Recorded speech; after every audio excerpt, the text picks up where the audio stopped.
미가집의 제사장이라는 제목을 가지고 여러분들과 함께 말씀을 나누고자 합니다.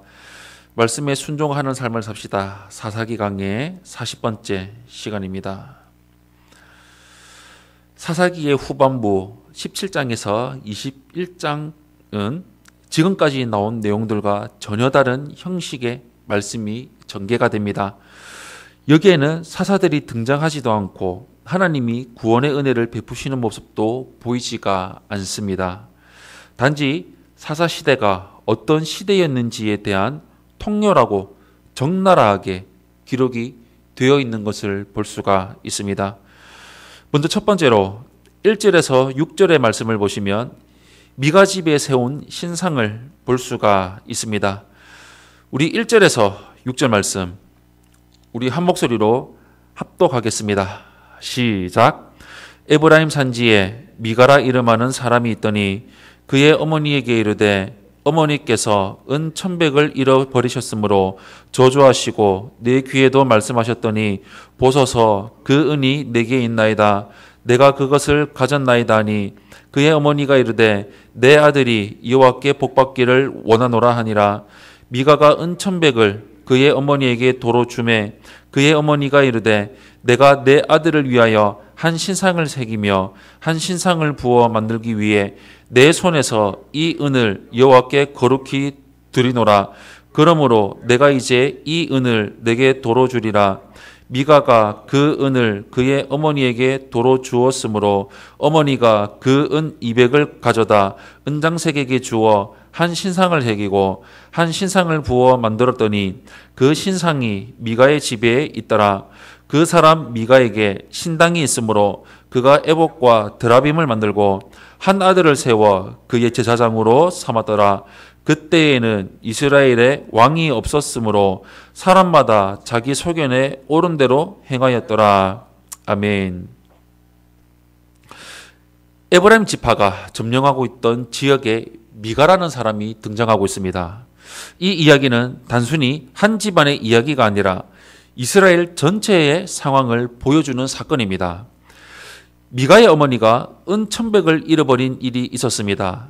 그런데 그 돈을 가져간 사람은 다름 아닌 그의 아들 미가였고, 미가는 어머니가 돈을 훔쳐간 사람을 저주하는 소리를 듣고 그 돈을 돌려주었습니다.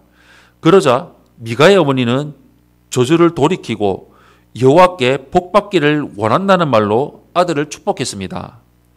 그리고 그 은으로 아들을 위해서 신상을 만들 것이며 이를 위해 여호와께 그 은을 거룩하게 드린다고 말했습니다. 그러고는 은 200으로 신상을 만들었습니다. 미가는 그 신상을 자신의 집에 있는 신당에 두었고 에봇과 드라빔도 만들어서 자기 아들을 제사장으로 세우기도 했습니다.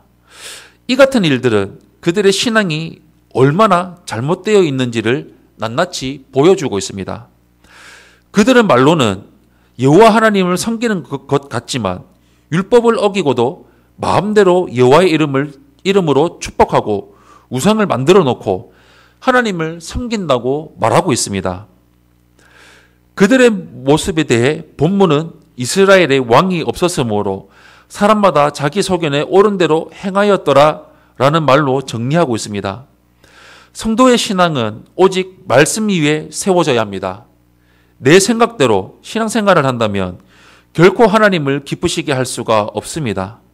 오직 말씀으로 오신 예수 그리스도 안에서 내가 죽고 예수가 사는 삶을 살아야 하나님이 기뻐하십니다.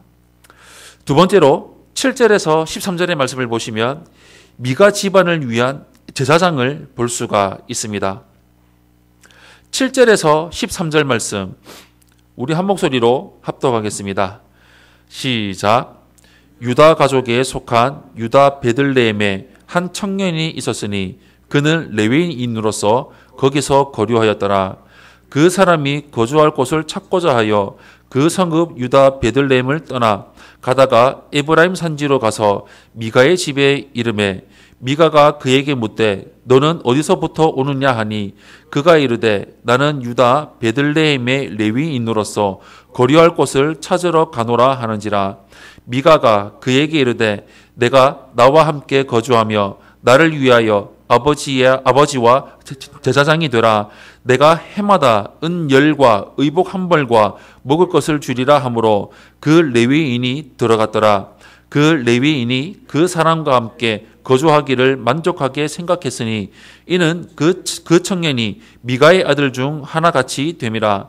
미가가 그 레위인을 거룩하게 구별하며 그 청년이 미가의 제사장이 되어 그 집에 있었더라. 이에 미가가 이르되 레위인이 내 제사장이 되었으니 이제 여호와께서 내게 복 주실 줄을 아노라 하니라. 아멘. 미가 집안의 왜곡된 신앙생활은 단순히 미가 집안의 문제가 아니었습니다. 당시 이스라엘 민족의 영적 상태를 보여주는 표본이었습니다. 본문에서는 이스라엘 가운데 특별히 구별된 레위 사람마저 하나님 앞에서 얼마나 잘못된 모습으로 살아가고 있는지를 보여주고 있습니다. 유다 베들레헴의 출신의 한 레위인이 거주할 곳을 찾다가 미가의 집에 이르게 되었습니다.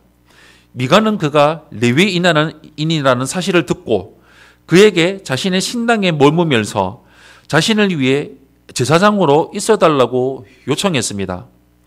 그 레위인은 이 제안을 좋게 여겨서 미가의 집에 머무르기로 했습니다. 미가는 레위인이 자신을 위한 제사장이 되었으므로 여호와 하나님이 자신에게 복을 주실 것이라고 기대했습니다. 레위인이 단지 정착지를 마련하고 돈을 벌기 위해서 우상이 세워진 신당에서 한 사람을 위한 제사장이 되었습니다. 이 사실은 그 시대가 얼마나 영적으로 타락한 시대였는지를 너무나도 잘 말해주고 있습니다. 레위인마저 하나님을 섬기는 것에 두려워하지 않았고 말씀과 율법에 바르게 순종하지도 않았습니다. 그러면서도 단순히 레위인이라는 혈통 때문에 자신들은 거룩하고 특별한 존재라고 착각했습니다. 그들은 이방의 우상을 섬기는 모습과 전혀 다르지 않는 모습을 보여주었습니다. 레위인이 제사장이 되었다고 복받기를 기대한 미가의 신앙은 우상과 부적을 만들어서 복받기를 구하는 이방인들과 조금도 다르지 않았습니다. 사랑하는 성도 여러분, 우리의 신앙이 종교 행위로 불행을 피하고 복받기를 원하는 이방의 종교와 얼마나 다른지 냉정하게 살펴야 합니다. 하나님은 말씀에 순종하지 않는 자의 제사는 기뻐하지 않으십니다. 아니, 가증하게 여기십니다. 우리의 모든 신앙생활은 말씀에 대한 순종에서 출발해야 합니다. 하나님의 말씀을 삶의 기준으로 삼아서 하나님의 통치가 우리 삶의 모든 영역에 나타나도록 말씀 안에 거하는 삶을 살아가기를 예수님 이름으로 축원합니다. 아멘.